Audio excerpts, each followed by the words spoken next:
Hello नमस्कार दोस्तों, कैसे हो आप सब। दोस्तों मैंने आपको पिछली वीडियो में बताया था गारंटीड प्लान्स के बारे में, जो कि एफडी के साथ हमने उनका कंपैरिजन किया था।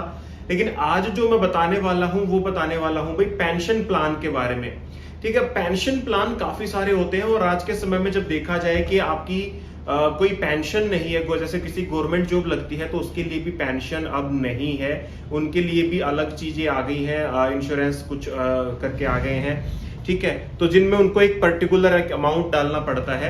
वैसा ही एक प्लान भी है जो प्राइवेट सेक्टर में जॉब करते हैं। देखो, प्राइवेट सेक्टर की भी रिटायरमेंट एज इतनी ही होती है, 58 साल 60 साल।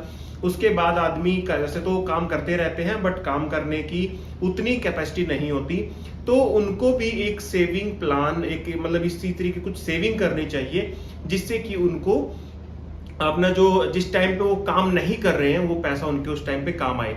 तो भी गारंटीड प्लान्स भी होते हैं इसमें पेंशन प्लान में, और जो है आपकी एक मार्केट के साथ वेरी करने वाले प्लान भी होते हैं। तो आज मैं सिंपल आपको एक पेंशन प्लान के बारे में बताता हूं। जैसे कि सबसे पहला जो इसमें क्राइटेरिया होता है, मैक्सिमम केसेस में 40 साल से ऊपर जिनकी एज है ना, ठीक है, उनके लिए अप्लाई होता है। बट काफी सारी कंपनीज ऐसी भी हैं जो 40 साल के नीचे भी इस इंश्योरेंस प्लान को कर देती हैं। बट जो एवरेज देखी जाती है, जो मेनली देखा जाता है, वो 40 साल ही माना जाता है। इसके बाद आपको करना क्या होता है भाई, ठीक है, जब जैसे ही आपकी उम्र 40 साल की हुई है, आप एक कोई पेंशन प्लान लेना चाहते हो, तो आपको शुरुआत में दो तरीके के प्लान होते हैं, पहला प्लान या दूसरा प्लान। ठीक है, अब पहले प्लान मतलब एक तरीके के जो प्लान होते हैं वो ऐसे प्लान होते हैं जिसमें आपको कुछ टाइम के लिए 5 साल 10 साल 12 साल, ठीक है, तो उस तब मतलब इतने टाइम के लिए कुछ पैसा आपको डालना पड़ता है। ठीक है, तो जैसे मान लो फर्स्ट ईयर से लेके, ठीक है, या आप मतलब ये 5 साल तक भी डाल सकते हो, 7 भी डाल सकते हो, 10 भी डाल सकते हो, 12 भी डाल सकते हो कुछ केसेस में। ठीक है, और हो सकता है कुछ कंपनी जिसमें भी कुछ मतलब 6 साल भी कर देती है, 9 साल भी कर देती है। तो इसमें होता क्या है कि आप इतने टाइम के लिए कुछ एक फिक्स अमाउंट डालोगे,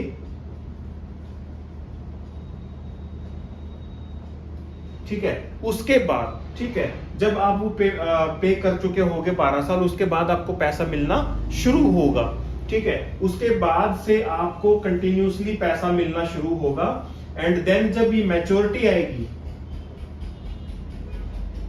तो उस टाइम पे जितना भी आपने पैसा भरा होगा इन 10 साल में, 12 साल में, 5 साल में, वो सारा का सारा पैसा भी रिटर्न हो जाएगा। ठीक है, अब ये एक प्लान तो ये हो गया कि आपने कुछ टाइम के लिए पैसा डाला, उसके बाद से जब तक आपकी डेथ नहीं होती है या मैच्योरिटी नहीं होती है, तब तक आपको कुछ पैसा मिलता रहेगा। और जब आपकी मैच्योरिटी हो जाएगी या डेथ हो जाएगी, तो आपका जितना पैसा आपने भरा था वो भी वापस मिल जाएगा। एक तो प्लान है ये। ठीक है, अब पेंशन प्लान में कुछ प्लान ऐसे भी होते हैं कि शुरुआत से ही आप पैसा डालना शुरू करोगे। ठीक है, यहाँ पे जैसे फर्स्ट ईयर हो गया, सेकंड थर्ड, ऐसे कुछ पैसा डालना शुरू करोगे और अगले ही साल से आपको कुछ रिटर्न भी आना शुरू हो जाएगा। ठीक है, अब उसके बाद रिटर्न आने के बाद भी वो प्लान चलता रहेगा जब तक आपकी मैच्योरिटी नहीं होती है या डेथ नहीं होती है। उसके बाद जो है आपका जितना पैसा आपने भरा है वो भी रिटर्न मिल जाएगा। ठीक है, तो ज्यादा डिफरेंस नहीं है दोस्तों, लेकिन काफी अच्छे होते हैं ये पेंशन प्लान्स, क्योंकि देखिए आज के टाइम में ज्यादा बड़ा सेक्टर जो है वो गवर्नमेंट जॉब का नहीं है। यहाँ देखो, वैसे भी गवर्नमेंट जॉब में भी अब जो है पेंशन नहीं बनती है। ठीक है, तो प्राइवेट जो सेक्टर में जो हम लोग करते हैं, जॉब करते हैं, उनके लिए कुछ ऐसे प्लान्स काफी ज्यादा मतलब सही होते हैं, बढ़िया होते हैं। तो दोस्तों, हर एक बंदे को मैं बोलता हूं कि इन्वेस्टमेंट करनी चाहिए, और ये भी एक इन्वेस्टमेंट का ही तरीका है। अपने पेंशन प्लान, अपने बुढ़ापे का सहारा इसको मान लीजिए। जब आप काम नहीं कर रहे हो, जब आप कमाने लायक नहीं रह जाते हो, तब आपको ये पैसा मिलता है, तो काफी बढ़िया रिलैक्सेशन मिलती है। तो बस दोस्तों, इस वीडियो में इतना ही था। अगर आपको वीडियो पसंद आए तो वीडियो को लाइक जरूर करना, चैनल को सब्सक्राइब करना। मैं आपसे मिलता हूँ अगली वीडियो में, तब तक के लिए जय हिंद।